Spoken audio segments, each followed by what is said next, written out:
Hello everyone, मैं विक्रम कुमार आप सभी का अपने यूट्यूब चैनल स्कॉलर्स कॉन्सेप्ट के ऊपर स्वागत करता हूं। मोलिकुलर बायोलॉजी यूनिट से रिलेटेड आज हमारा 13th लेक्चर है और आज के लेक्चर में हम डीएनए रेप्लिकेशन से रिलेटेड कुछ पीवाईक्यूज को सॉल्व करेंगे। तो आज का हमारा फर्स्ट क्वेश्चन है, during replication RNA-H remove all the RNA primers except the ribonucleotide directly link to the DNA and.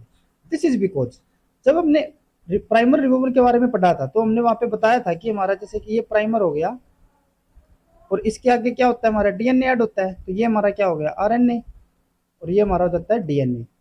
तो जो RNA-H एंजाइम होता है ये बाकी सारे न्यूक्लियोटाइड्स को तो यहाँ पे रिमूव कर देता है आरएनए वालों को, लेकिन जो लास्ट का हमारा यहाँ पे राइबोन्यूक्लियोटाइड होगा जो कि हमारा डायरेक्टली डीएनए से लिंक होता है, उसको ये RNA-H रिमूव नहीं कर पाता। ठीक है, उसके लिए क्या होता था, हमारा एक FEN फ्लैप एंडोन्यूक्लियेज 1 एंजाइम होता था। ठीक है, तो ये इसको यहाँ पे रिमूव नहीं कर पाता। तो यहाँ पे हमें बताना है कि ये क्यों नहीं रिमूव कर पाता। तो यहाँ पे मैं पहला ऑप्शन दिया है, it can degrade RNA and DNA from the 5 prime end. ये तो हमारा गलत है ऑप्शन, ऐसा तो हमने कुछ नहीं पढ़ा था। देन उसके बाद it can only cleave the bond between 2 ribonucleotide. ये बिल्कुल ठीक है, क्योंकि जो हमारा RNA-H होता है वो सिर्फ 2 राइबोन्यूक्लियोटाइड्स के बीच, जैसे कि जो हमारे RNAs रहते हैं सिर्फ हमारे 2 राइबोन्यूक्लियोटाइड्स के बीच के बॉन्ड को ब्रेक कर सकता है। ये हमारा जब राइबोन्यूक्लियोटाइड किसी डीऑक्सीराइबोन्यूक्लियोटाइड के साथ बॉन्ड होगा तो उसको ये ब्रेक नहीं कर पाता। ठीक है, तो ये हमारा ऑप्शन यहाँ पे करेक्ट है। देन उसके बाद it can degrade RNA and DNA from their 3 prime end. ये भी गलत है, क्योंकि ये डीएनए को तो डिग्रेड कर ही नहीं पाता ना। देन उसके बाद लास्ट ऑप्शन है, activity of RNA-H is inhibited by the presence of duplex containing both strand as DNA. नहीं, ये भी हमारा ऑप्शन गलत है। तो जो हमारा यहाँ पे सेकंड ऑप्शन होगा वो हमारा करेक्ट हो जाएगा। नेक्स्ट हमारा क्वेश्चन है, following statements have been made about the removal of supercoiling produced by the DNA unwinding at the replication fork। जब हमारी डीएनए के रेप्लिकेशन के टाइम पे अनवाइंडिंग होती है डीएनए की, तो वहां पे हमारी जो सुपरकोइलिंग होती है उसकी रिमूवल के लिए हमें यहाँ पे कुछ स्टेटमेंट्स दी हुई है। हमारी ये स्टेटमेंट है, accumulation of supercoils is the result of DNA helicase activity during the unwinding of DNA. ये बिल्कुल ठीक है, जब हमारा डीएनए हेलिकेज है वो डीएनए को अनवाइंड करता है तो उसकी वजह से क्या हो जाती है, सुपरकोइलिंग एक्यूमुलेट हो जाती है। ठीक है, तो ये हमारी स्टेटमेंट करेक्ट हो गई। नेक्स्ट क्या है, problem of DNA supercoiling is valid only for circular chromosome of bacteria and not for the linear chromosome. ये स्टेटमेंट हमारी इनकरेक्ट होगी, क्योंकि जो हमारा सर्कुलर क्रोमोसोम है वहां पे तो हमारी अनवाइंडिंग के टाइम पे सुपरकोइलिंग की प्रॉब्लम होगी। ठीक है, ये तो हमने बताया ही था। लेकिन जो हमारा लीनियर क्रोमोसोम भी होता है, क्योंकि हमारा जो लीनियर क्रोमोसोम होता है वो बहुत ज्यादा लेंथी होता है, तो वहां पे भी क्या होगा, जब सुपर कोइलिंग होती है तो उसकी वजह से वहां पे भी प्रॉब्लम रहती है। ठीक है, अगर हमारा लीनियर स्ट्रैंड, जो हमारा लीनियर क्रोमोसोम है वो बहुत छोटी लेंथ का है, यानी कि शॉर्ट स्ट्रैंड है, तो वहां पे इसकी ज्यादा प्रॉब्लम नहीं होती, क्योंकि यहाँ पे हमारा जो अनवाइंडिंग होगी तो वो जल्दी कहाँ पे पहुंच जाएगी, एंड के ऊपर पहुंच जाएगी। लेकिन हमारा अगर बहुत ज्यादा लेंथ का क्रोमोसोम जो कि हमारे यूकारियोट्स के अंदर में मिलता है, तो अगर ज्यादा लेंथ का क्रोमोसोम होगा तो वहां पे हमारी जो सुपर कोइलिंग की प्रॉब्लम होगी वो तो जरूर होगी। तो ये हमारा स्टेटमेंट यहाँ पे इनकरेक्ट हो गई। देन उसके बाद supercoiling of DNA is removed by topoisomerase by breaking either one or both strand of DNA on the unreplicated DNA in front of replication fork. ये बिल्कुल ठीक है, हमने बताया था कि जो हमारी सुपरकोइलिंग होती है उसको रिमूव कौन करता है, टोपोआइसोमरेज एंजाइम। और वो हमारे 2 टाइप के होते हैं, एक हमारा टोपोआइसोमरेज 1 और एक हमारा टोपोआइसोमरेज 2। जो हमारा टोपोआइसोमरेज 1 होता है वो हमारा सिंगल स्ट्रैंड के अंदर ब्रेक करता है, जो हमारे डबल स्टैंडर्ड होते हैं ना उसके सिर्फ एक स्टैंड के अंदर ही कट करेगा, और जो हमारा टोपोआइसोमरेज 2 होता है वो दोनों के दोनों स्टैंड के अंदर ही कट लगाएगा।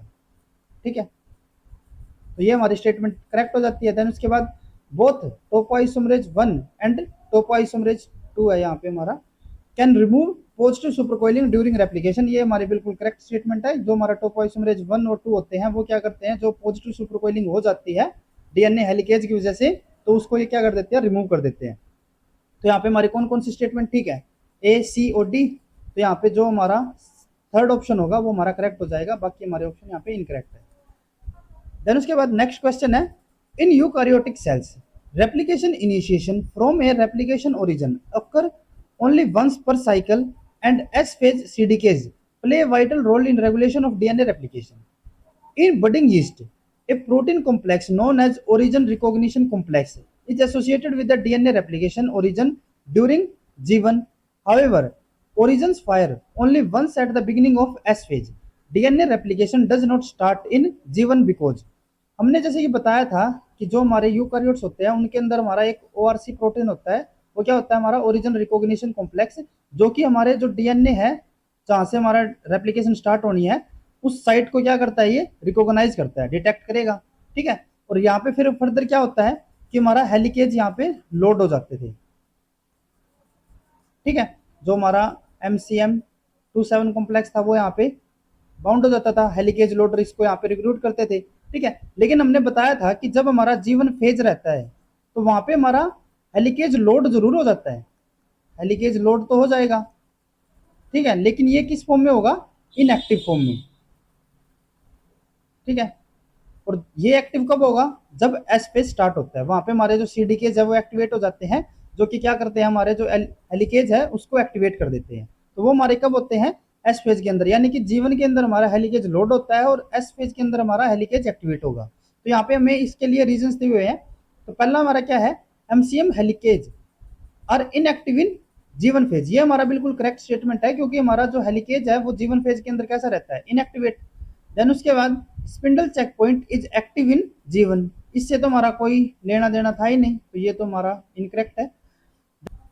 देन उसके बाद सी स्टेटमेंट है, DNA polymerase is not recruited in G one phase, ये हमारी करेक्ट स्टेटमेंट है, क्योंकि हमारा यहाँ पे क्या था, हेलिकेज ही एक्टिवेट नहीं हो रहा था जीवन फेज के अंदर, और जब ये एक्टिवेट होता है उसके बाद ही तो क्या आता है, हमारा पॉलीमरेज आया था।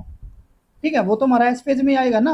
ठीक है, तो यहाँ पे हमारा जीवन फेज के अंदर क्योंकि हमारा हेलिकेज ही एक्टिवेट नहीं है तो हमारा पॉलीमरेज यहाँ पे बाइंड नहीं होता, तो इसीलिए हमारा जो यहाँ पे सी ऑप्शन होगा वो भी हमारा, जो हमारा सी स्टेटमेंट है वो भी हमारे यहाँ पे करेक्ट हो जाती है। देन उसके बाद लास्ट दी हुई हमें statement, ORC and initiation factor CDC6 and CDT1 do not recruit MCM helicase to the site of replication initiation in G one phase, ये हमारा इनकरेक्ट है, क्योंकि ये जो हमारे हेलिकेज लोडर होते हैं ये हमारे हेलिकेज को लोड कर देते हैं जीवन फेज के अंदर, तो ये हमारी यहाँ पे स्टेटमेंट इनकरेक्ट है। तो हमारे ए और सी स्टेटमेंट यहाँ पे करेक्ट होगी, तो हमारा जो सेकंड ऑप्शन होगा वो हमारा करेक्ट हो जाएगा। देन उसके बाद नेक्स्ट हमारा क्वेश्चन है, इन ई कोलाई दो DNA polymerase 1 play an essential role in replication process, it is not the major polymerase, जो हमारा मेजर पॉलीमरेज था वो कौन सा होता था, हमारा पॉलीमरेज 3। हमारा जो पॉलीमरेज 1 है वो एसेंशियल जरूर है रेप्लिकेशन के लिए, लेकिन वो हमारा मेजर पॉलीमरेज नहीं होता। Instead, the enzyme responsible for the advancement of replication fork is polymerase 3, बिल्कुल करेक्ट है। फ्रॉम द 4 डीएनए स्ट्रक्चर, हमें यहाँ पे 4 डीएनए स्ट्रक्चर दी हुई है ABCD, तो उनके लिए हमें क्या बताना है, students made several interpretation about the shorter arm being extended by polymerase 1 and और पॉलीमरेज 3। इसके लिए हमें यहाँ पे पॉलीमरेज 1 और पॉलीमरेज 3 के रिगार्डिंग कुछ स्टेटमेंट्स दी हुई है, तो उनमें से हमें यहाँ पे करेक्ट इंटरप्रिटेशन को सिलेक्ट करना है। Which one of the interpretation written below is correct, यहाँ पे हमें करेक्ट इंटरप्रिटेशन को सिलेक्ट करना है। तो जब हमारा पॉलीमरेज 1 था या फिर हमारा पॉलीमरेज 3, जो भी हमारा पॉलीमरेज होते थे वो हमारे किस डायरेक्शन में पॉलीमरेज एक्टिविटी शो करते थे, 5 प्राइम टू 3 प्राइम। ठीक है, और उसके लिए हमारी क्या क्या चीजें जरूरी होती थी, एक तो हमारा फ्री 3OH एंड जरूरी होता था, और दूसरा हमारा एक टेम्पलेट जरूरी होता था। ठीक है, यानी कि हमारा जैसे कि यहाँ पे एक ये स्टैंड हो गया, एक हमारा ये स्टैंड हो गया, तो ये हमारा कैसा एंड होना चाहिए, 3 प्राइम OH। ठीक है, और ये हमारा एक फ्री है, यहाँ पे सिंगल स्टैंड डीएनए भी मिल गया, हमें टेम्पलेट मिल गया। ठीक है, तो ये हमारी कंडीशन होनी जरूरी चाहिए थी। तो अगर यहाँ पे फर्स्ट के लिए देखें तो फर्स्ट में यहाँ पे क्या दिया हुआ है, जो हमारा 3 एंड वो हमें फ्री चाहिए। यहाँ पे अगर हम इस एंड को देखें तो हमारा यहाँ पे क्या है, फॉस्फेट है, तो ये तो हमारा नहीं कर सकते। ये वाला अगर यहाँ पे 5 प्राइम है तो ये भी नहीं होगा। 3OH हमारा यहाँ पे 3OH जरूर मिल रहा है हमें, लेकिन हमें क्या चाहिए, इसके अपोजिट में एक सिंगल स्टैंड भी चाहिए, तो यहाँ पे हमारा सिंगल स्टैंड ऐसा होना चाहिए था, लेकिन ये तो हमारा नहीं है, तो ये हमारा यहाँ से भी एक्सटेंड नहीं कर सकता, और ये तो हमारा 5 प्राइम है तो यहाँ से भी एक्सटेंड नहीं कर सकता, तो ए से तो हमारा कोई भी एक्सटेंशन नहीं होगी, चाहे पॉलीमरेज 1 हो या फिर पॉलीमरेज 3। ठीक है, तो अगर हम यहाँ पे फर्स्ट स्टेटमेंट क्या है, A will be extended by polymerase 3 but not by the polymerase 1, तो ये तो हमारी करेक्ट बिल्कुल ही गलत स्टेटमेंट है, क्योंकि इसको ना तो हमारा पॉलीमरेज 1 या फिर पॉलीमरेज 3 कोई भी इसको एक्सटेंड नहीं कर पाएगा। देन उसके बाद नेक्स्ट है, अगर हम यहाँ पे देखें जो हमारा 3 प्राइम एंड दिया हुआ है, ये हमारा OH तो हो गया यहाँ पे, लेकिन इसके टेम्पलेट यहाँ पे भी नहीं है, तो यहाँ से तो एक्सटेंड होने से रहा ये। दूसरे यहाँ पे 3OH एंड जरूर है यहाँ पे, लेकिन इसके लिए भी यहाँ पे हमारा कोई भी सिंगल स्टैंड नहीं है, यहाँ पे टेम्पलेट नहीं है, तो यहाँ से भी हमारा कोई एक्सटेंशन नहीं होगी। देन उसके बाद अगर हम सी की बात करें तो सी में हमारा यहाँ पे 3OH तो हमें दे दिया, ठीक है, लेकिन यहाँ पे हमारा एक्सटेंशन की अगर हम बात करें तो एक्सटेंशन हमारी यहाँ पे भी नहीं है। ठीक है, तो यहाँ पे भी हमारा ये इस एंड से तो नहीं बन पाएगा, और इस एंड पे हमारा ये इक्वल दिए हुए हैं, तो यहाँ पे भी हमारा कोई टेम्पलेट नहीं है, तो यहाँ से भी हमारा जो सी स्ट्रक्चर है यहाँ से भी कोई हमारी एक्सटेंशन नहीं होगी। डी के लिए अगर हम देखें तो डी के लिए हमें यहाँ पे क्या दिया हुआ है, 3OH एंड दिया हुआ है, और इसके यहाँ पे अपोजिट में हमें कोई भी एंड टेम्पलेट नहीं दिया हुआ, तो यहाँ से तो हमारी एक्सटेंशन नहीं होगी। लेकिन अगर हम दूसरे साइड से देखें तो यहाँ पे हमारा क्या है, 3OH है, ये तो ठीक है। और इसके अपोजिट में हमें कुछ टेम्पलेट तो यहाँ पे प्रोवाइड है ना, जैसे कि ये हमारा कहाँ तक है, या इस जगह तक स्ट्रक्चर है, और ये हमारा क्या हो गया, सिंगल स्टैंड एक्सटेंड हो गया। तो यहाँ पे हमारा इस तरफ से तो एक्सटेंशन हो जाएगी, चाहे हमारा पॉलीमरेज 3 हो या फिर पॉलीमरेज 1, दोनों ही कर लेंगे इसकी। तो अगर हम बाकी ऑप्शंस को देखें, ये तो हमारा जो फर्स्ट स्टेटमेंट है वो तो हमारा सॉरी फर्स्ट ऑप्शन है वो तो हमारा यहाँ पे इनकरेक्ट हो गया। सेकंड क्या है, neither B nor C will be extended by either polymerase 1 और 3, ये हमारी बिल्कुल करेक्ट स्टेटमेंट है, क्योंकि बी और सी को अगर हम देखें तो इसको ना तो हमारा पॉलीमरेज 1 और ना ही हमारा पॉलीमरेज 3 कोई भी इसको एक्सटेंड नहीं कर पाएगा। देन उसके बाद थर्ड क्या है, C will be extended by polymerase 1 and polymerase 3, तो ये तो हमारा इनकरेक्ट हो गया, क्योंकि ये तो इसका कॉन्ट्राडिक्टरी हो गया ना बिल्कुल। देन उसके बाद D will be extended by polymerase 1 but not by the polymerase 3, तो ये भी हमारा इनकरेक्ट है, क्योंकि इसको तो हमारे दोनों के दोनों ही एक्सटेंड कर पाएंगे। तो यहाँ पे हमारा जो सेकंड ऑप्शन होगा वो हमारा करेक्ट हो जाएगा। देन उसके बाद नेक्स्ट हमारा क्वेश्चन है, in all organism it is critical that replication initiation be tightly controlled to ensure that chromosome number and cell number remain appropriately balanced. Given below are several statement regarding the regulation of replication in E coli. जब हमारे E coli के अंदर replication होती है तो उसके अंदर जो हमारी रेप्लिकेशन होती है उसको रेगुलेट अलग अलग मैकेनिज्म से किया जाता है, ठीक है। तो उसी के रिगार्डिंग यहाँ पे हमें कुछ स्टेटमेंट्स दी हुई है, जिसमें से हमें which of the above statement are not true, यानी कि हमें इनकरेक्ट स्टेटमेंट को सिलेक्ट करना है। सबसे पहली हमारी स्टेटमेंट क्या है, hemimethylation and sequestration of ORIC origin of replication by protein called SEC-A prevent the initiation of replication. ये हमारी बिल्कुल करेक्ट स्टेटमेंट होगी, क्योंकि जो हमारा SEC-A होता हमारा फुल्ली मिथाइलेशन को प्रिवेंट कर रहा था ORIC साइट के ऊपर, जिससे कि वहां पे हमारी जो री इनिशिएशन है वो नहीं चल पाती, ठीक है। तो यहाँ पे जो हमारी फर्स्ट स्टेटमेंट होगी वो तो हमारी करेक्ट हो गई। देन उसके बाद availability of DNA A protein is important requirement for initiation of replication, ये हमारी भी करेक्ट स्टेटमेंट होगी, क्योंकि जो हमारा DNA A होता था वो क्या करता था, ओरिजिन को रिकॉग्नाइज करता था, तो ये हमारा इनिशिएशन के लिए इंपॉर्टेंट होता है। ये भी हमारी ठीक हो गई, तो हमारी फर्स्ट और सेकंड दोनों हमारी स्टेटमेंट करेक्ट है। देन उसके बाद सी स्टेटमेंट है, the ratio of ATP and ATP is important as high level of ATP is required for initiation of replication, ये हमारी इनकरेक्ट स्टेटमेंट है। जो हमारी ADP और ATP इसकी रेशो हमारी इंपॉर्टेंट जरूर होती है, लेकिन हमें हाई क्वांटिटी किसकी चाहिए होती है, ATP की, ठीक है, क्योंकि हमारे जो एंजाइम होते हैं जो हमारे रेप्लिकेशन इनिशिएशन करवाते थे वो हमारे ATP की फॉर्म में ज्यादा एक्टिव रहते थे, ठीक है। ATP बाउंड फॉर्म में तो वो इनएक्टिवेट हो जाते थे, तो हमें हायर कंसंट्रेशन किसकी चाहिए होगी, ATP की। तो इसीलिए यहाँ पे हमें क्या दिया हुआ है, ATP की हमें ज्यादा कंसंट्रेशन बोली हुई है, जो कि हमारे इनकरेक्ट हो जाती है, तो ये हमारा क्या हो गया, इनकरेक्ट स्टेटमेंट। देन डी में क्या दिया हुआ है, recruitment of HDA protein bye sliding clamp inhibit ATP hydrolysis required for initiation of replication, ये भी हमारी क्या हो जाती है, इनकरेक्ट स्टेटमेंट हो जाती है, क्योंकि जो हमारा HDA प्रोटीन था वो हमारा क्या कर रहा था, वो हमारा DNA A को वहां से रिमूव कर रहा था, ठीक है, ATP हाइड्रोलिसिस के थ्रू। तो ये हमारा क्या होता था, तो ये हमारा ATP हाइड्रोलिसिस करवाता था, ना कि इसको इनहिबिट करता था, तो इसीलिए ये हमारी स्टेटमेंट यहाँ पे इनकरेक्ट हो जाती है। तो हमारी जो A और B है वो हमारी करेक्ट है, और C और D हमारी इनकरेक्ट हो गई, और हमें यहाँ पे कौन सी सिलेक्ट करनी है, नॉट ट्रू, तो इसीलिए हमारा जो थर्ड ऑप्शन होगा ये यहाँ पे करेक्ट हो जाता है। देन उसके बाद नेक्स्ट हमारा क्वेश्चन है, in eukaryotic replication priming of DNA synthesis and removal of RNA primer is catalysed by. जो हमारे यूकारियोट्स होते थे उनके अंदर जो रेप्लिकेशन हो रही थी वहां पे हमारा DNA सिंथेसिस के अंदर प्राइमिंग कौन करवा रहा था, प्राइमेज हमारा कौन सा था, वो था हमारा DNA पॉलीमरेज अल्फा, ठीक है। तो यहाँ पे जो हमारा फर्स्ट और सेकंड है ये हमारे जो हाफ पोर्शन है उसके लिए हमारे करेक्ट है, और जो हमारे थर्ड और फोर्थ है वो हमारे यहाँ पे इनकरेक्ट हो जाते हैं, एलिमिनेट हो जाएंगे, ठीक है, क्योंकि हमारा प्राइमेज कौन सा था, DNA पॉलीमरेज अल्फा। और सेकंड हमें किसके लिए बोला है, रिमूवल ऑफ RNA प्राइमर, तो हमारे RNA प्राइमर को रिमूव कौन करवा रहे थे, FEN1 होता था एक तो हमारा, और एक हमारा RNH होता था, ठीक है। तो यहाँ पे हमारा जो फर्स्ट ऑप्शन होगा वो हमारा यहाँ पे इनकरेक्ट हो जाएगा, तो हमारा जो सेकंड ऑप्शन होगा वो हमारे यहाँ पे करेक्ट ऑप्शन है। देन उसके बाद नेक्स्ट क्वेश्चन है, you have labelled DNA in a bacterium by growing cells in a medium containing either 14N nitrogen or the heavier isotope 15N. Furthermore, you have isolated pure DNA from these organisms and subjected it to the CSCL density gradient centrifuge, leading to their separation of light and heavy form of DNA to different location in the centrifuge tube. जब हमने एक हमारा N15 वाला, जिसके अंदर हमारे दोनों के दोनों स्टैंड N15 वाले होते थे, एक तो हमने उस स्टैंड की यहाँ पे सेंट्रीफ्यूज करवाई, और एक हमारा N14 वाले की जब हम यहाँ पे सेंट्रीफ्यूज करवाते हैं तो ये हमारा कैसा हो गया, हैवी स्ट्रैंड हो गए, और ये हमारे कैसे हो जाते हैं, लाइट। तो यहाँ पे हमने देखा था कि हमारे जो लाइट वाले हैं वो हमारे कहाँ पे मिलते थे, हमें ऊपर की तरफ, और जो हमारे हैवी होते थे वे हमें नीचे की तरफ मिल रहे थे। ठीक है, अब आगे इन्होंने क्या बताया हुआ है, in the next experiment bacteria were grown first in the medium containing N15 so that the all DNA made by the cell will be in the heavy form। इन्होंने क्या किया कि कोई बैक्टीरिया लिया और उसको किसके अंदर ग्रो करवाया है, एक N15 वाले मीडियम के अंदर। तो इसका मतलब क्या होगा कि हमारा जितना भी यहाँ पे डीएनए होगा दोनों के दोनों स्ट्रैंड कैसे हो जाएंगे, N15 वाले। ठीक है, then these cells were transferred to the medium containing only N14 and allowed the cells to divide for one generation। अब इन्होंने क्या किया कि इसको किसके अंदर ग्रो कर दिया, N14 वाले के अंदर। ठीक है, देन उसके बाद आगे क्या है, DNA were extracted and centrifuge as above in the CSCl gradient. अब इन्होंने यहाँ पे क्या किया कि इसकी रेप्लिकेशन हो गई हमारी एक जनरेशन की ओर। ठीक है, और उसके बाद जो हमारे यहाँ पे सेल्स बनेंगे, जैसे कि ये सेल होगा, एक हमारा ये सेल होगा, इन सेल के डीएनए को एक्सट्रैक्ट किया और उसके हमारा क्या कर दिया, सेंट्रीफ्यूज करवाया है।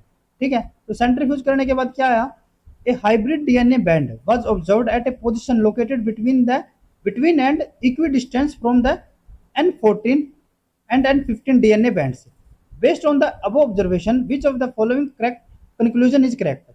अब जब इन्होंने जो ये डीएनए लिया था, जो ये सेल्स थे हमारे, इसका जो डीएनए है उसको सेंट्रीफ्यूज करवाया, तो जो बैंड इस डीएनए ने बनाया है वो हमारा कहाँ पे बनाया है, N14 वाला था एक तो हमारा। ठीक है, जो हमारा ऊपर की तरफ था, और ये हमारा कौन सा था, N15, जिसके अंदर हमारे दोनों के दोनों स्टैंड N15 वाले थे, और ये हमारे दोनों दोनों 14 वाले। तो जो बैंड आया है वो इन दोनों के बीच में और बिल्कुल इक्वी डिस्टेंस यानी कि एग्जैक्ट बीच में आया है, जैसे कि यहाँ पे।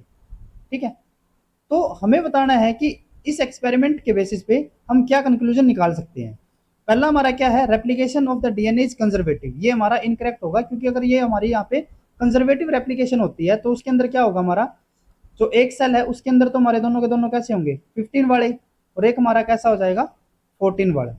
ठीक है, तो हमें एक बैंड कहाँ पे मिलता है, ऊपर की तरफ, और एक हमारा नीचे की तरफ। तो इसीलिए ये हमारा स्टेटमेंट यहाँ पे क्या हो जाता है, इनकरेक्ट हो गया।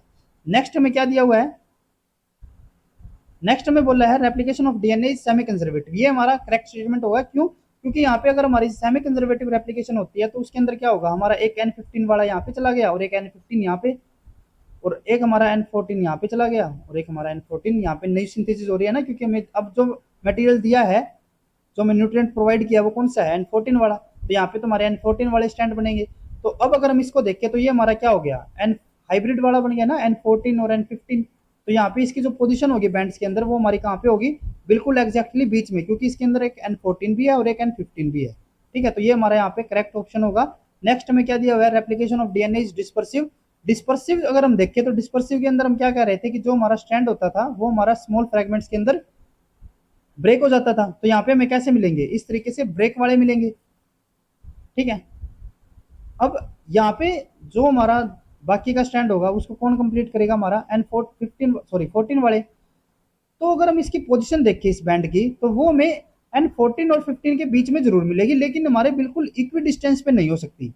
ठीक है, क्योंकि हमारे एक स्टैंड के अंदर क्या पता हमारे 14 वाले ज्यादा हो या फिर दूसरे के अंदर हमारे 15 वाले ज्यादा हो, वो इन दोनों के बीच में जरूर होगा, लेकिन इक्वी डिस्टेंस नहीं मिलेगा। तो इसीलिए ये भी हमारी स्टेटमेंट इनकरेक्ट है। देन उसके बाद replication bye rolling circle model, तो ये भी हमारा यहाँ पे कोई मतलब नहीं है इसका, क्योंकि उसके अंदर हमारे क्या हो रहे थे, एक तो हमारा कैसा बन रहा था स्टैंड, एक हमारा लीनियर था और एक हमारा सर्कुलर स्टैंड बन रहे थे। तो इसीलिए ये भी ऑप्शन हमारा यहाँ पे इनकरेक्ट है। तो हमारा जो सेकंड ऑप्शन होगा वो हमारा यहाँ पे करेक्ट हो जाता है।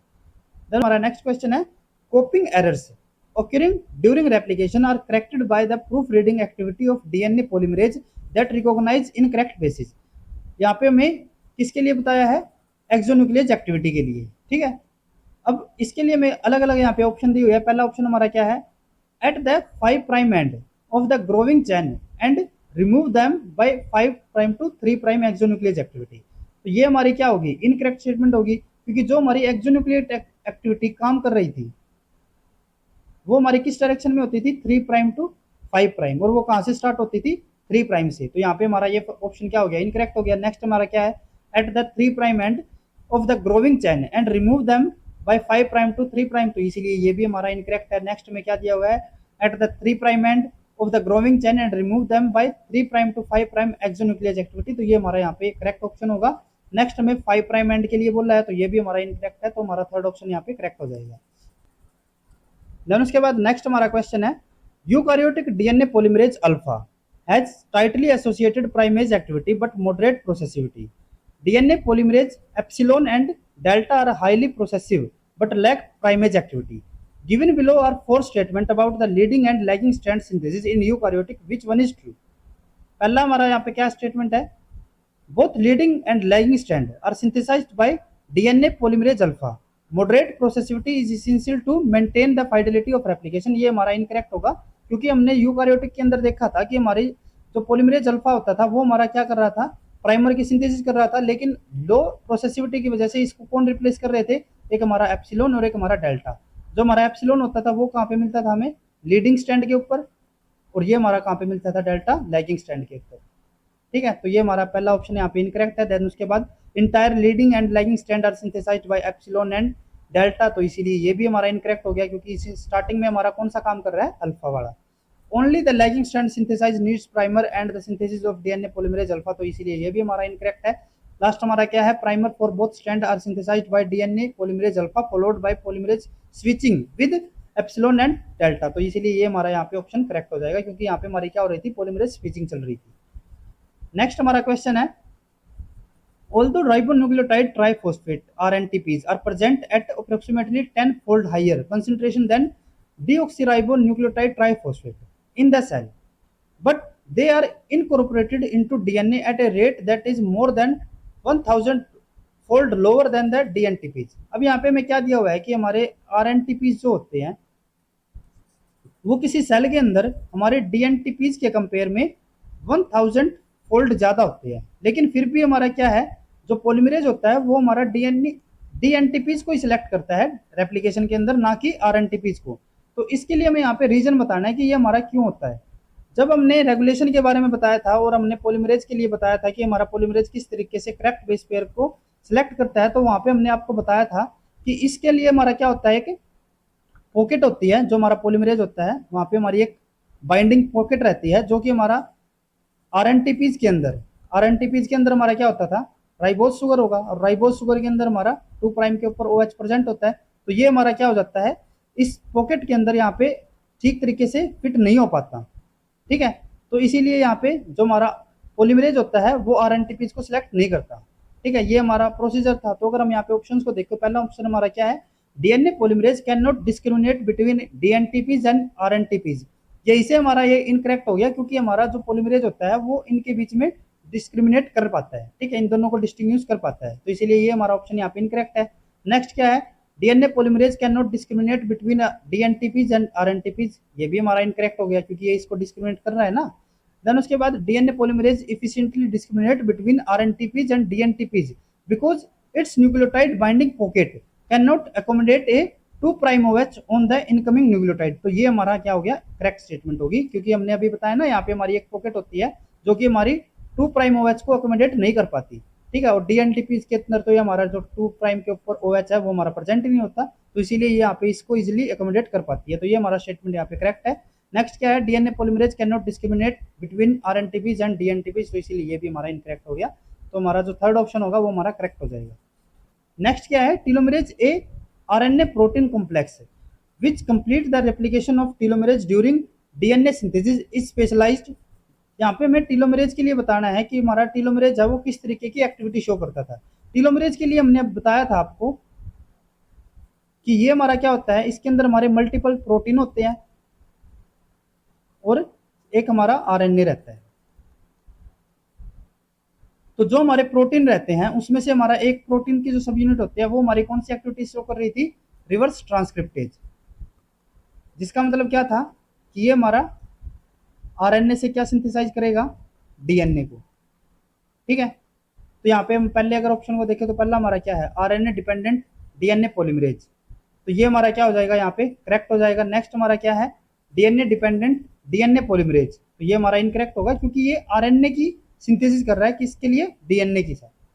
देन नेक्स्ट क्या है, डीएनए डिपेंडेंट, तो ये भी हमारा इनकरेक्ट हो गया क्योंकि ये किसके ऊपर डिपेंड है, हमारा आरएनए के ऊपर। लास्ट हमारा क्या है, आरएनए डिपेंडेंट आरएनए पॉलीमरेज, तो ये हमारा यहाँ पे इनकरेक्ट होगा क्योंकि ये आरएनए डिपेंडेंट जरूर होता है लेकिन ये सिंथेसिस किसकी रखता है, डीएनए की, ना कि आरएनए की। तो हमारा यहाँ पे जो फर्स्ट ऑप्शन होगा वो हमारा करेक्ट हो जाएगा। नेक्स्ट हमें क्वेश्चन दिया हुआ है, the following statement are made on DNA replication. हमें यहाँ पे डीएनए रेप्लिकेशन के लिए कुछ स्टेटमेंट दी हुई है। तो पहली हमारी स्टेटमेंट क्या है, replication fork is a branch point in the replication eye or bubble. जब हम थीटा रेप्लिकेशन को पढ़ रहे थे, ठीक है, या फिर जो हमारे प्रोकारियोट्स रेप्लिकेशन थे, तो वहां पे हमने बताया था जैसे कि ये हमारा कोई डबल स्टैंडर्ड क्रोमोसोम हो गया, ठीक है, और इसके अंदर हमारी क्या होती थी, एक ओरिजिन साइट होती थी, और ओरिजिन साइट से हमारा क्या हो रहा था, एक रेप्लिकेशन हमारी फोर्क इस तरफ चल रही थी और एक रेप्लिकेशन फोर्क इस तरफ से। तो जिसकी वजह से हमारा क्या होता था कि जो ये हमारा डबल स्टैंडर्ड सर्कुलर डीएनए है, अब जैसे कि ये यहाँ पे हमारा क्या हो गया, सर्कुलर है, ठीक है, अब एक यहाँ पे क्या होता है, हमारा रेप्लिकेशन स्टार्ट हो रही है। तो इसी तरीके से हमारा जो यहाँ पे जब ये ओरिजिन स्टार्ट होता है, हमारा इनिशिएशन होगा हमारा रेप्लिकेशन का, तो यहाँ पे हमारे जो स्टैंड है वे एक दूसरे से सेपरेट होना स्टार्ट होते हैं। तो ये जो हमारी स्ट्रक्चर होती है, जैसे कि यहाँ पे हमारा डीएनए अब सिंथेसिस हो रहा है, तो ये जो हमारी स्ट्रक्चर होती है इसको हम क्या कहते हैं, आई शेप या फिर बबल शेप, ठीक है। तो हमारी जो फर्स्ट यहाँ पे स्टेटमेंट होगी वो हमारी करेक्ट हो जाती है। नेक्स्ट क्या है, a replication bubble contain two replication fork, ये भी हमारी करेक्ट स्टेटमेंट है क्योंकि यहाँ पे आप देख सकते हो एक हमारा रेप्लिकेशन फोक इस डायरेक्शन में चलेगा और एक हमारा रेप्लिकेशन फोक इस डायरेक्शन में, यानी कि हमारे एक ओरिजिन के ऊपर या फिर एक जो हमारा बबल होगा वहां पे हमें कितने रेप्लिकेशन फोक देखने को मिलेंगे, दो। तो हमारा ए और बी दोनों हमारे करेक्ट स्टेटमेंट हो गए। नेक्स्ट क्या है, DNA replication is continuous according to interpretation made by Okazaki, ये हमारे इनकरेक्ट स्टेटमेंट है क्योंकि ओकाजाकी ने क्या इंटरप्रेट किया था, सेमी डिसकंटिन्यूअस रेप्लिकेशन के लिए, तो ये हमारा इनकरेक्ट हो गया। नेक्स्ट क्या है, multiple priming event are required for both leading and lagging strand to initiate DNA synthesis, तो ये भी हमारा इनकरेक्ट हो गया क्योंकि मल्टीपल प्राइमिंग हमें कब चाहिए होती है, लैगिंग स्टैंड के लिए, ना कि लीडिंग स्टैंड के लिए, तो इसीलिए हमारा ये ऑप्शन भी करेक्ट इनकरेक्ट है। तो हमारा ए और बी यहाँ पे करेक्ट है, तो हमारा जो फर्स्ट ऑप्शन होगा वो हमारा करेक्ट हो जाएगा। नेक्स्ट क्वेश्चन है, in order to study the role of telomerase in DNA replication genetically engineered mice was prepared where the gene for telomerase RNA was knocked out. अब यहाँ पे क्या कर रहे हैं कि टीलोमेरेज जो हमारा एंजाइम होता है उसकी एक्टिविटी के लिए, उसकी एक्टिविटी को स्टडी करने के लिए क्या किया, एक जेनेटिकली इंजर्ड माइस को प्रिपेयर किया गया, जेनेटिकली इंजर्ड माइस प्रिपेयर किया, और उसके अंदर क्या कर दिया, जो हमारा टीलोमेरेज जीन होता था, टीलोमेरेज आरएनए, जो हमारा टीलोमेरेज का आरएनए होगा उसको क्या कर दिया, यहाँ पे नॉकआउट कर दिया, यानी कि उसको नॉन फंक्शनल कर दिया, ठीक है। अब यहाँ पे हमारा आरएनए एक्टिविटी शो नहीं कर पाएगा, जिसकी वजह से हमारा जो टीलोमेरेज है वो भी एक्टिविटी शो नहीं कर पाएगा। When cells from these knockout mice were taken out and cultured in vitro, they proliferate even after 100 cells division, which is quite unlikely in the case of human cells. अब क्या किया कि ये जो हमारे माइस थे इनको इन विट्रो क्या करवाई, इनकी रेप्लिकेशन करवाई, और ये हमारी जो रेप्लिकेशन है वो हमारी 100 डिवीजन के बाद भी कंटिन्यू चलती रही। तो हमें यहाँ पे रीजन बताना है कि ये क्यों चल रही थी हमारी।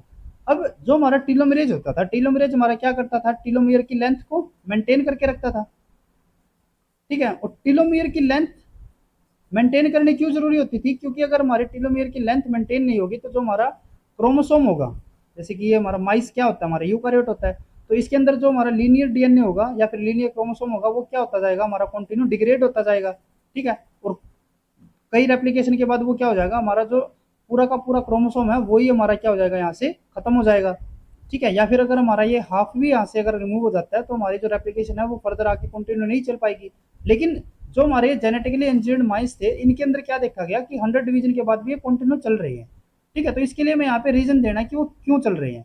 अब यहाँ पे आपको ध्यान में रखना है कि जो हमारे ये माइस है इसके अंदर जो टीलोमेरेज एक्टिविटी है वो प्रेजेंट नहीं है, ठीक है। तो पहला हमारा ऑप्शन क्या है, यहाँ पे हमें करेक्ट स्टेटमेंट बतानी है, इसके लिए हमें रीजन देना है कि हमारा क्यों हो रहा है। तो पहला हमारा ऑप्शन क्या है, human and mice are fundamentally different with respect to their requirement for the telomerase enzyme in the context of DNA replication. ऐसा हमने यहाँ पे कुछ भी नहीं पढ़ा है, या फिर हमें यहाँ पे ऐसा कुछ भी नहीं दिया हुआ कि इनकी जो हमारी डीएनए रेप्लिकेशन होती है उसके लिए हमें कुछ अलग अलग रिक्वायरमेंट रहती है, क्योंकि हमारे दोनों के दोनों यूकारियोट्स ही है। तो ऐसा हमारा कोई प्रोसेस के अंदर चेंज नहीं होता। तो हमारा पहला स्टेटमेंट इनकरेक्ट है। नेक्स्ट क्या है, in vitro mice DNA become circular due to end of, next option यहाँ पे क्या है, in vitro mice DNA become circular due to end chromosome fusion and does not require telomerase for DNA end replication. तो ये भी हमारा incorrect है। ऐसा हमारा कोई प्रोसेस हमने नहीं पढ़ी है जिसके अंदर हमारा जो लीनियर डीएनए है वो हमारा सर्कुलर के अंदर चेंज हो जाए। ठीक है, वो हमने एक वायरस के अंदर पढ़ा था। ठीक है, लेकिन ये हमारा वायरस का तो केस नहीं है, ये तो हमारा यूकारियोट्स का है। तो यूकारियोट्स के अंदर हमारा ऐसा कोई हमने कॉन्सेप्ट नहीं पढ़ा। तो ये भी हमारा यहाँ पे क्या है, इनकरेक्ट है। नेक्स्ट क्या है, mice have very long stretch of telomere DNA sequence compare to human. ये हमारा करेक्ट हो सकता है क्योंकि अभी हमने क्या बताया कि यहाँ पे हमारा टीलोमेरेज काम नहीं कर रहा। तो टीलोमेरेज अगर काम नहीं कर रहा तो यानी कि हमारा जो टीलोमियर है वो हमारा क्या होता जाएगा, कंटिन्यू डिग्रेड होता जाएगा। ठीक है, अब अगर ये जो हमारा टीलोमियर है इसकी लेंथ ही बहुत ज्यादा हो, जैसे कि वेरी लॉन्ग स्ट्रेच होगा टीलोमियर का, तो यहाँ पे मेरे अगर 100 यहाँ पे रेप्लिक डिवीजन हो भी गई तो भी क्या है, हमारा टीलोमियर तो क्योंकि बहुत लेंथ है। ठीक है, तो भी ये यहाँ पे हमारा फंक्शनल ही रहेगा। ठीक है, तो इसीलिए ये हमारा जो ऑप्शन होगा ये हमारा करेक्ट हो जाता है। नेक्स्ट क्या है, in vitro mice DNA replication does not require removal of RNA primer. तो इसका तो कोई मतलब ही नहीं है क्योंकि यहाँ पे तो हमारा टीलोमेरेज का काम चल रहा है। तो इसीलिए हमारा जो थर्ड ऑप्शन होगा वो यहाँ पे हमारा करेक्ट हो जाएगा। देन उसके बाद नेक्स्ट हमारा क्वेश्चन है, the semi conservative nature of DNA replication was established bye Meselson and stall in their classical experiment with bacteria. They grow bacteria in N15 NH4 and Cl containing medium washed and then incubate in fresh medium with N14 containing compounds and allowed to grow for 3 generations. CSCl density gradient centrifuge of isolated DNA establish the nature of semi-conservative nature of DNA replication. The pictorial representation below shows the position of different labeled DNA in CSCl density gradient. जो हमारे Meselson and stall थे उन्होंने जो experiment किया था हमारा semi conservative nature के लिए, तो उन्होंने जो CSCl के अंदर डेंसिटी ग्रेडियंट बनाए थे तो उसके अंदर हमारा क्या था, जो हमारे N14 वाला डीएनए स्टैंड था जिसके अंदर हमारे दोनों के दोनों स्टैंड कैसे थे N14 वाले, वो हमारे बैंड कहाँ पे मिल रहा था, ऊपर। देन उसके बाद हमारा हाइब्रिड और फिर हमारा हैवी दोनों के दोनों स्टैंड होते थे। ठीक है, तो यहाँ पे हमें क्या दिया हुआ है, हैड द डीएनए रेप्लिकेशन बीज कंजर्वेटिव, कि अगर हमारे यहाँ पे कंजर्वेटिव रेप्लिकेशन हो रही होती, ठीक है, what would have been pattern, तो हमारे किस टाइप के पैटर्न हमें मिलते। तो अगर हमारे यहाँ पे कंजर्वेटिव रेप्लिकेशन होती तो हमें कैसे रिजल्ट मिलते, तो हमारा जैसे कि ये पहले कौन सा हो गया N15 इनिशियली ये था। फर्स्ट जनरेशन में क्या होगा, जो हमारे N15 वाले अब हमारे यहाँ पे कंजर्वेटिव रेप्लिकेशन हो रही है तो ये हमारे दोनों के दोनों इकट्ठे रहेंगे, तो ये दोनों हमारे इकट्ठे रह गई। और जो हमारे न्यू स्टैंड बनेंगे, जो हमारा एक न्यू स्टैंड यहाँ पे डबल स्टैंड होगा वो हमारा कैसा हो जाएगा 14 और 14 वाला, क्योंकि अब हमारा मीडियम कौन सा हो गया 14 वाला प्रोवाइड कर दिया। तो ये हमारे कौन से हो गए 15 वाले और ये हमारे कौन से हो गए दोनों के दोनों 14 वाले। नेक्स्ट जब इनकी रेप्लिकेशन होगी तो यहाँ से हमारा जब सेकंड जनरेशन रेप्लिकेशन होगी तो यहाँ पे तो हमारे दोनों के दोनों कैसे आ जाएंगे 14 वाले ही। ठीक है, क्योंकि ये हमारा अगर यहाँ पे सिक्योर रह गया, हमारा कंजर्व रह गया, तो हमारा नेक्स्ट दूसरा कौन सा होगा, ये भी हमारा 14 वाला, क्योंकि ये भी मीडियम कौन सा है 14 वाला ही हमारा। तो जो हमारा यहाँ से रेप्लिकेशन होगी वो हमारी कैसी आएगी, ये तो हमारा कंजर्व रह गया ना अभी भी, क्योंकि हमारी कंजर्वेटिव रेप्लिकेशन है, तो ये तो हमारा कंजर्व रह गया, तो जिसके अंदर हमारे दोनों के दोनों 14 वाले हैं, लेकिन जो दूसरा स्टैंड बनेगा वो हमारा कौन सा हो गया 14 वाले दोनों।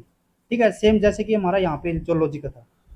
देन उसके बाद थर्ड जनरेशन में क्या होगा, फिर से इसकी यहाँ पे रेप्लिकेशन होगी, तो रेप्लिकेशन के अंदर एक तो हमारा कौन सा आएगा, दोनों के दोनों जिसके 15 वाले एंड स्टैंड होंगे, और एक हमारा जिसके अंदर दोनों के दोनों 14 वाले।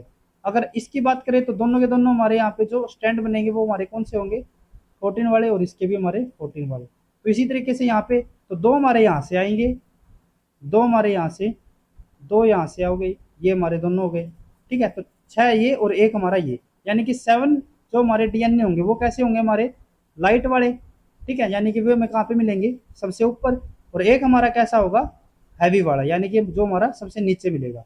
अब यहाँ पे जितना ज्यादा हमारा नंबर होता जाता है उतना ही बैंड क्या होता जाएगा डार्क होता जाएगा। तो यानी कि हमारा जो ऊपर वाला होगा वो हमें बैंड कैसा मिलेगा डार्क बैंड, और जो नीचे वाला होगा वो हमें कैसा मिलेगा लाइट बैंड। तो अगर हम फर्स्ट ऑप्शन को देखें तो नीचे हमारा डार्क बैंड दिया हुआ है, तो ये हमारा इनकरेक्ट है। नेक्स्ट हमारा यहाँ पे नीचे कोई बैंड ही नहीं दिया हुआ, ऊपर हमारा जरूर डार्क बैंड है लेकिन नीचे तो मेरा हमारा कुछ तो बैंड होगा ना, जैसे कि हमारा 15 वाला तो प्रेजेंट ही है, तो ये भी हमारा यहाँ पे इनकरेक्ट है। नेक्स्ट हमारा यहाँ पे करेक्ट स्टेटमेंट होगा, यहाँ पे हमारा ऊपर वाला बैंड कैसा है डार्क है और नीचे वाला लाइट है, तो इसीलिए ये हमारा स्टेटमेंट करेक्ट है। नेक्स्ट में यहाँ पे क्या दिया हुआ है, इसमें हाइब्रिड बैंड दिया हुआ है, तो हाइब्रिड तो हमारे यहाँ पे बन ही नहीं रहा, तो ये हमारे इनकरेक्ट हो जाएगा। तो हमारा जो यहाँ पे थर्ड ऑप्शन होगा वो हमारा करेक्ट हो जाता है। उसके बाद नेक्स्ट हमारा क्वेश्चन है, विच of the following is the correct order of protein assembly at the bacterial replication origin.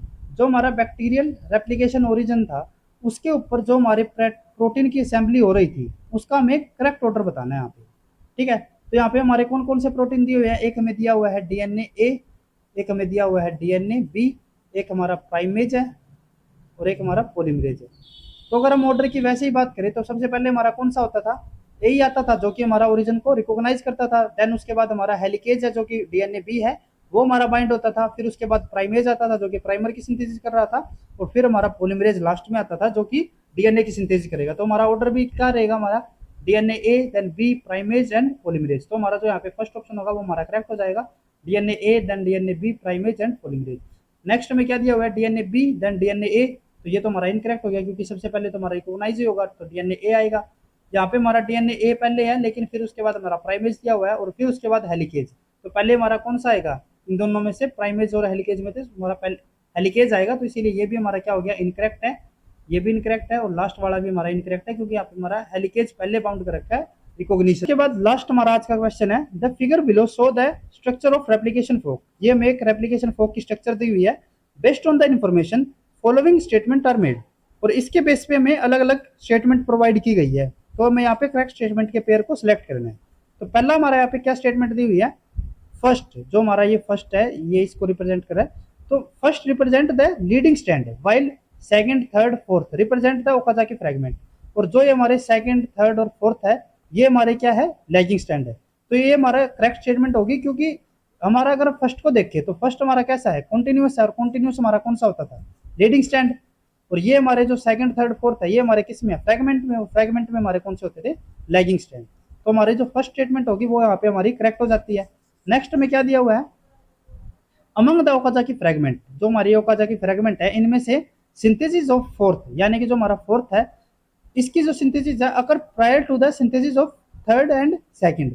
जो हमारा फोर्थ ओकाजाकी फ्रैगमेंट है इसकी सिंथेसिस हमारी सेकंड और थर्ड से पहले हो रही है। तो ये भी हमारी स्टेटमेंट करेक्ट होगी क्योंकि अगर हम यहाँ पे जो हमारा फोक है उसकी डायरेक्शन को अगर हम देखें तो यहाँ पे तो हमारा ऑलरेडी ओपन है, यहाँ पे हमारा वाइंड है। तो इसका मतलब क्या होगा कि जो हमारा रेप्लिकेशन फोक है वो किस डायरेक्शन में मूव कर रहा है, इस डायरेक्शन में। तो हमारा जो पॉलीमरेज होगा वो भी हमारा किस डायरेक्शन में मूव करेगा, इस डायरेक्शन में करता है जिस डायरेक्शन में हमारी रेप्लिकेशन फोक मूव करेगी। ठीक है, तो इसीलिए हमारा पॉलीमरेज भी इसी डायरेक्शन में चल रहा है। अब अगर हम यहाँ पे लीडिंग स्टैंड को छोड़ के हम बात करते हैं सिर्फ लैगिंग स्टैंड की, तो क्योंकि हमारा जो पॉलीमरेज है उसके कॉन्टेक्ट में हमारा पहला कौन सा रीजन आएगा, ये वाला रीजन आएगा ना। ठीक है, क्योंकि ये तो हमारा आगे आएगा क्योंकि हमारा पॉलीमरेज इस डायरेक्शन में चल रहा है, तो इसीलिए पहले हमारा कॉन्टेक्ट में कौन सा आएगा, ये रीजन आएगा। और अगर ये रीजन आएगा तो पहला हमारा जो रेप्लिकेशन होगी वो इसी स्टैंड की होगी, इस रीजन की हो जाएगी। तो हमारा पहला लैगिंग स्टैंड कौन सा बनेगा यहाँ पे, फोर्थ वाला। देन उसके बाद हमारा सेकंड, सॉरी थर्ड, और देन उसके बाद सेकंड बनेगा। तो इसीलिए ये जो हमारी स्टेटमेंट होगी वो भी हमारी करेक्ट हो जाती है। नेक्स्ट में क्या दिया हुआ है, among the Okazaki fragment synthesis of second occur prior to the synthesis of third and fourth. यहाँ पे इन्होंने क्या बोला है कि जो हमारे सेकंड है उसके सिंथेसिस थर्ड और फोर्थ वाले से पहले होगी, जो कि हमारा इनकरेक्ट होगा क्योंकि हमारा हमें यहाँ पे यूं देखना है कि हमारा जो पॉलीमरेज है वो किस डायरेक्शन में मूव करता है, और वो हमारा किस डायरेक्शन में मूव करेगा, जिस डायरेक्शन में हमारे रेप्लिकेशन फोक मूव करेगा। और रेप्लिकेशन फोक हमारा किस डायरेक्शन में मूव करता है, जहाँ पे हमारा ओपन हो उस डायरेक्शन से लेके जहाँ पे हमारा बाइंड होगा। ठीक है, तो यानी कि इस डायरेक्शन में, तो इसीलिए हमारे पहले यहाँ पे किसकी सिंथेसिस होगी, फोर्थ, देन उसके बाद थर्ड और फिर सेकंड। तो हमारा जो सी स्टेटमेंट है वो इनकरेक्ट है। तो हमारे फर्स्ट ए और बी हमारी स्टेटमेंट यहाँ पे करेक्ट होगी, तो इसीलिए जो हमारा थर्ड ऑप्शन होगा वो हमारे यहाँ पे करेक्ट हो जाता है। तो आज के लेक्चर में बस इतना ही। नेक्स्ट जो हमारा लेक्चर होगा उसके अंदर हम डीएनए रिपेयर मैकेनिज्म को पढ़ेंगे। अगर आपको ये वीडियो यूजफुल लगा हो तो please like and share this video, और मोलिकुलर बायोलॉजी से रिलेटेड इसी तरीके के कॉन्सेप्ट्स करने के लिए please subscribe to our YouTube channel Scholars Concepts. Thank you.